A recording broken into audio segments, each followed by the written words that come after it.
Good morning dear students, welcome to NEETpedia. Now हम लोग की ऑस्मोटिक हाइपोथेसिस में आ गए थे। लास्ट लेक्चर में हम लोग पढ़ लिए थे अबाउट द फोटोसिंथेसिस के लाइट रिएक्शन के बारे में। लास्ट टॉपिक हमारा बचा हुआ chemiosmotic hypothesis of the light reaction, वो डिटेल में हम लोग डिस्कस करते हैं। नाउ केमी ऑस्मोटिक हाइपोथेसिस जानने के पहले समझने से पहले आप ये चीज समझ लीजिए है क्या। ये एक मैकेनिज्म है जो कि बताता है एटीपी बनता कैसे है। ठीक है, जो मिचेल ने दिया था chemiosmotic hypothesis explain how ATP is synthesized occur in both photosynthesis as well as respiration. ठीक है, जब इस मैकेनिज्म को एक्सप्लेन करने के लिए मैं थोड़ा सा आपको एक मूवी की तरफ ले जाऊंगा। अगर हो सो आपने देखा होगा, ठीक है, ये पिक्चर शायद आपने कभी ना कभी देखी होगी। ये स्वदेश मूवी है जिसमें शाहरुख खान यूएस से रिटर्न आता है, इंडिया में करंट प्रोड्यूस करने के लिए इलेक्ट्रिक गांव में आता है, फिर फंस जाता है किसी वजह से, वहां पे इलेक्ट्रिक करंट प्रोड्यूस करता है बाय यूजिंग वाटर। ठीक है, हाइड्रो इलेक्ट्रिक पावर जनरेट करता है ना। ये हाइड्रो इलेक्ट्रिक पावर जनरेट कैसे होता है? ठीक है, ये देखें, पहले वाटर के लेवल को रेस किया जाता है, किया गया, वाटर के लेवल को रेस किया गया ना। वाटर लेवल जब रेस हो गया तो उसको फ्लो किया जाता है एक लोअर लेवल पे, हाई लेवल पे डैम बनाया जाता है, पानी को एक्युमुलेट किया जाता है, फिर फ्लो करवाया जाता है। ठीक है, अब वो फ्लो होता है तो वेलोसिटी आती है, पानी का मास तो होता ही, एक मोमेंटम जनरेट होता है, मास इनटू वेलोसिटी मोमेंटम। अब उस मोमेंटम की वजह से नीचे जो लगा टरबाइन रहता है वो मूव करता है और फिर जब ये मूव करने लगेगा फिर यहां से आपका एनर्जी प्रोड्यूस होता है। ठीक है, नाउ कुछ ऐसा ही मैकेनिज्म है, कुछ ऐसा ही मैकेनिज्म है केमी ऑस्मोटिक हाइपोथेसिस में। चलिए केमी ऑस्मोटिक हाइपोथेसिस थोड़ा डिटेल में देखते हैं। Now,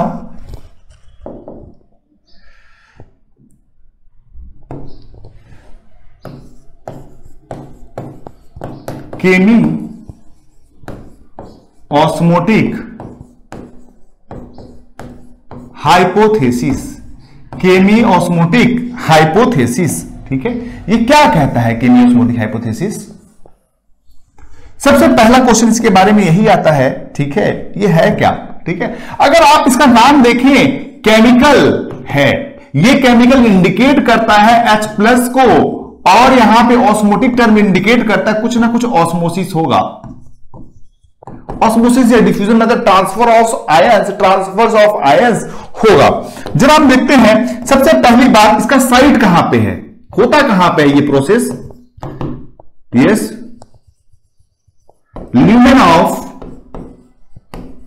thylakoid. वैसे तो ल्यूमेन ऑफ थाइलाकॉइड में सिर्फ प्रोटॉन एक्युमुलेट होता है, लेकिन इसकी मेम्ब्रेन बोल सकता है, अल्टीमेटली आप थाइलाकॉइड बोल सकते हैं। केमी ऑस्मोटिक हाइपोथेसिस होता कहां पे है?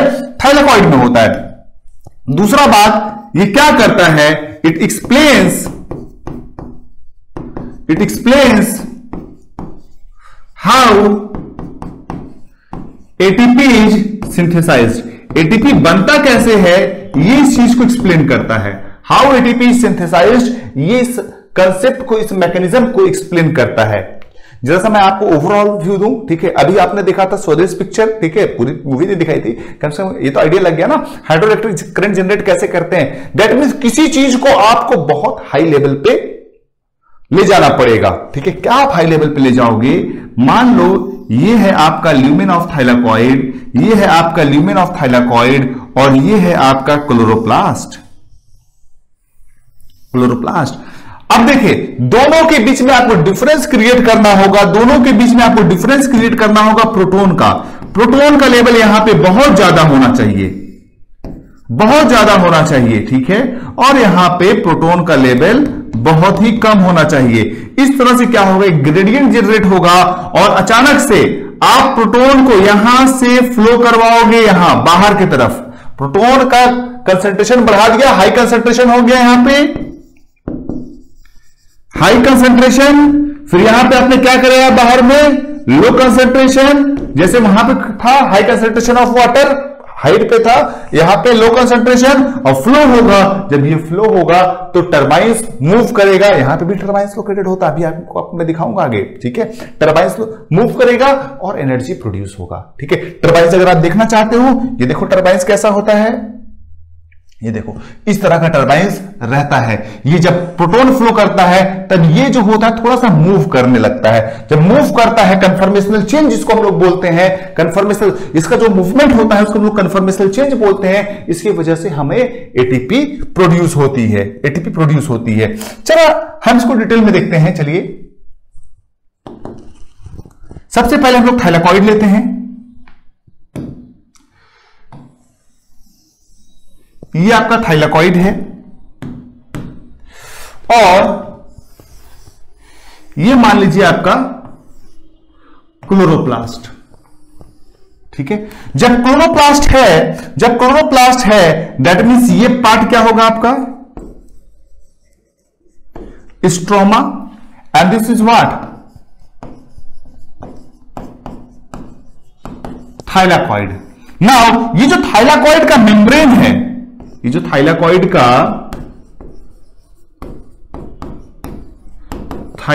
का मेम्ब्रेन है, ये थाइलाकॉइड का मेम्ब्रेन जो है इम्परमिएबल होता है for proton, impermeable for proton. Proton के लिए इम्परमिएबल है। बोलोगे सर प्रोटॉन फ्लो कैसे करेगा? यस, ये मेम्ब्रेन इम्परमिएबल है, लेकिन यहां पे इस तरह से एक प्रोटीन होता है जिसको हम लोग बोलते हैं CF0 CF1 पार्टिकल। क्या बोलते हैं इसको? Yes, CF0 CF1 particle, CF0 CF1 particle. Okay, now ये CF1 पार्टिकल के पास यहां पे एक एंजाइम होता है, that enzyme is called as ATP synthase. Enzyme का नाम है ATP सिंथेज।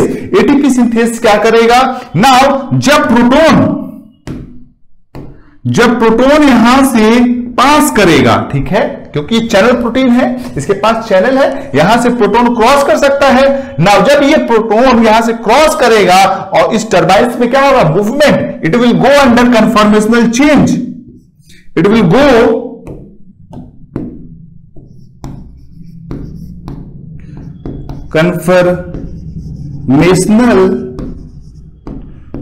कन्फर्मेशनल चेंज, और इस कन्फर्मेशनल चेंज की वजह से क्या होगा? ADP will combine with inorganic phosphate to produce ATP.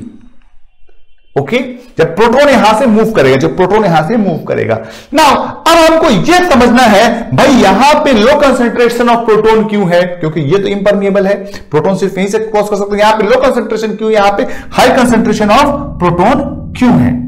चलिए सबसे पहला पार्ट आप देखें। जो सबसे पहला मैकेनिज्म है that is photolysis of water. Photolysis of water क्या है? फोटोलाइसिस ऑफ वाटर क्या है? ठीक है, फोटोलाइसिस ऑफ वाटर का मतलब होता है splitting of the water molecule. Water जो था वो स्प्लिट होता है H plus and OH minus ion में। H प्लस और OH माइनस में ये ब्रेक हो जाता है। नाउ ये H प्लस जो है, ये जो H प्लस है आप देख रहे हैं, इसे क्या करेगा? यहां पे H प्लस का प्रोटॉन का लेवल बढ़ाएगा। और आपको तो पता ही है OH का फ्यूचर क्या होता है? OH जो होता है इलेक्ट्रॉन को छोड़ देता है और यहां पे OH आ जाता है। OH का फर्दर क्या होगा? वो जाके बाद में आपका वाटर बना देगा और ऑक्सीजन, और ये चल जाता है कहां पे बोलो? यस, इलेक्ट्रॉन ट्रांसपोर्ट सिस्टम में। इलेक्ट्रॉन ट्रांसपोर्ट सिस्टम का भी क्या रोल है अभी मैं थोड़ी देर में आपको बताऊंगा। तो यहां पे H प्लस का लेवल क्या होने लगा? बढ़ने लगा। ओके, नाउ अब देखें, जब यहां पे इलेक्ट्रॉन ट्रांसपोर्ट सिस्टम होता है, आपको पता होना चाहिए, यहां पे यह सबसे पहले कौन होता है? PS2,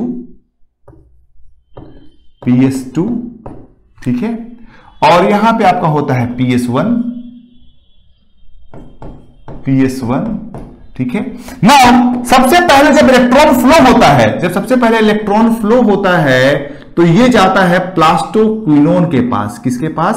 प्लास्टोक्विनोन जो होता है एक क्विनोन कीटोन बॉडी है, दैट मींस यहां लिख देते हैं प्लास्टोक्विनोन जो होता है located on outer side, located on outer side of membrane, ये एनसीईआरटी में लिखा हुआ हल्का सा, located on outer side of the membrane. जब ये आउटर साइड ऑफ मेम्ब्रेन में रहता है तब अपने साथ दो हाइड्रोजन, मान लीजिए इस हाथ की तरह है, ठीक है, जब ये नीचे की तरफ आएगा तो अगेन दो प्रोटॉन को अंदर ढकेल देगा, ठीक है, ये इलेक्ट्रॉन इसके पास गया, जब ये इलेक्ट्रॉन को लेकर नीचे की तरफ आएगा, यहां पे एक और कॉम्प्लेक्स होता है जिसमें होता है cytochrome B6 and cytochrome F, B6 और F, ठीक है, जब यहां पे नीचे की तरफ आएगा ये इलेक्ट्रॉन लेके साथ में दो हाइड्रोजन अंदर की तरफ लाता है, ठीक है, इस तरह से H+ को अंदर की तरफ छोड़ देगा, इस तरह से ये भी H+ को अंदर की तरफ छोड़ रहा है और फिर ये आपस अपना स्टेट में चल जाएगा, ओके। फिर इलेक्ट्रॉन धीरे धीरे फ्लो होगा इसके पास, ओके, प्लास्टोसाइनिन आएगा इसके पास आएगा, फिर इलेक्ट्रॉन यहां पे गेन एनर्जी लगेगी, इलेक्ट्रॉन जाएगा फेरोडॉक्सिन के पास, फेरोडॉक्सिन के पास, फिर आपका FNR, ठीक है, अल्टीमेटली इलेक्ट्रॉन जो है यस चल जाता है NADP के पास, NADP के पास, NADP+। ये NADP+ क्या करता है, ठीक है, साथ में H+ को भी टानेगा, साथ में ये क्या लेगा, H+ को भी लेगा और बनाएगा NADPH, या कुछ लोग इसको NADPH2 भी लिखते हैं, आप इसको शॉर्ट फॉर्म में NADPH2 भी लिख सकते हैं, ठीक है। दैट मीन्स देख रहे हैं आप स्ट्रोमा का जो हाइड्रोजन है, प्रोटॉन जो है उसको कंज्यूम कर लिया जा रहा है। कौन कंज्यूम कर रहा है? NADP। और यहां पे भी भाई साहब एक एंजाइम लगता है, यहां पे भी एक एंजाइम लगता है, उस एंजाइम का नाम है NADP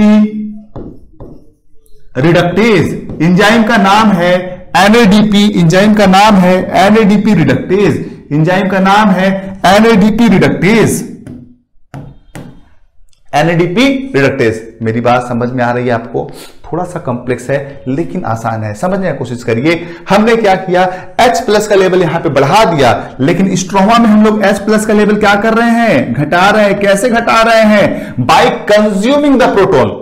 यहां का पानी हम लोग खत्म कर दे रहे हैं, यहां पे पानी हम लोग बढ़ा रहे हैं। अगर हम हाइड्रोइलेक्ट्रिक करंट की तरह एक्सप्लेन करें आपको, यहां का H+ आप कंज्यूम कर रहे हो तो यहां पे H+ का कंसंट्रेशन कम होगा, यहां पे H+ का कंसंट्रेशन क्या हो रहा है, ज्यादा हो रहा है। कैसे ज्यादा हो रहा है? एक तो आप फोटोलाइसिस करवा रहे हो, दूसरा यहां से स्ट्रोमल प्रोटॉन को बाय इलेक्ट्रॉन ट्रांसपोर्ट सिस्टम अंदर ला रहे हो, ठीक है। तो तीन मैकेनिज्म हो गया। पहला मैकेनिज्म फोटोलाइसिस ऑफ वाटर, दूसरा मैकेनिज्म हो गया influx of stromal proton into lumen of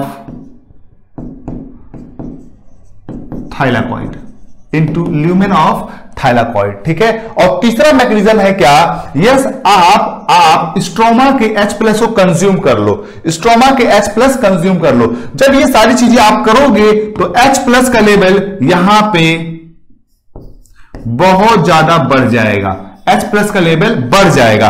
pH of lumen क्या होगा, pH ऑफ ल्यूमेन क्या होगा, yes, pH of lumen will decrease, क्योंकि आपको पता है H+ का कंसंट्रेशन अगर बढ़ेगा तो pH डिक्रीज होगा, क्योंकि pH क्या होता है, negative log of H+, okay. तो pH यहां पे ल्यूमेन में डिक्रीज होगा। नाउ अब जब एक sufficient level of proton accumulate हो जाएगा, जब कंसंट्रेशन ग्रेडियंट बहुत ज्यादा हो जाएगा, तो यहां पे चैनल प्रोटीन काम आएगा, that is CF0 and CF1 particle. जब CF0 पार्टिकल से और CF1 पार्टिकल से प्रोटॉन फ्लो होगा, तब यहां पे कन्फर्मेशनल चेंज होगा, और जब ये कन्फर्मेशनल चेंज होगा तो ADP will combine with inorganic phosphate to form ATP, ADP will combine with inorganic phosphate to form ATP, okay. और एंजाइम कौन सा होगा, ATP सिंथेस। और मेरी एक बात आप ध्यान दीजिए, ये CF0 पार्टिकल जो होता है, CF0 पार्टिकल जो होता है, ये कहां पे होता है? मेम्ब्रेन में एम्बेडेड होता है। That's why it is called as integral protein. जरा आप एनसीईआरटी का डायग्राम देखें, यस, ये देखिए लाइट रिएक्शन, फोटोकेमिकल मैकेनिज्म। ये देखिए सबसे पहले क्या हो रहा है आपका? Yes, photolysis of water. जब फोटोलाइसिस ऑफ वाटर हो रहा है तो क्या हो रहा है? H+ एक्युमुलेट हो रहा है, ये H+ का कंसंट्रेशन बढ़ा, ठीक है ना। जब इलेक्ट्रॉन फ्लो हो रहा है, ये देखिए यहां से H+ प्लास्टोक्विनोन की वजह से यहां से ये आ गया, ठीक है। ये प्रोटॉन इलेक्ट्रॉन फ्लो होते यहां पे गया, फिर यहां पे देखें, यहां पे H+ कंज्यूम हो रहा है। अल्टीमेटली क्या हो रहा है? यहां पे H+ हाई कंसंट्रेशन, यहां पे लो कंसंट्रेशन, ठीक है। और ये मेम्ब्रेन क्या है बोलिए? Impermeable to proton. नाउ जब इम्परमिएबल टू प्रोटोन है, यही एक जगह है जहां से शेल प्रोटीन है, जहां से प्रोटॉन फ्लो कर सकता है।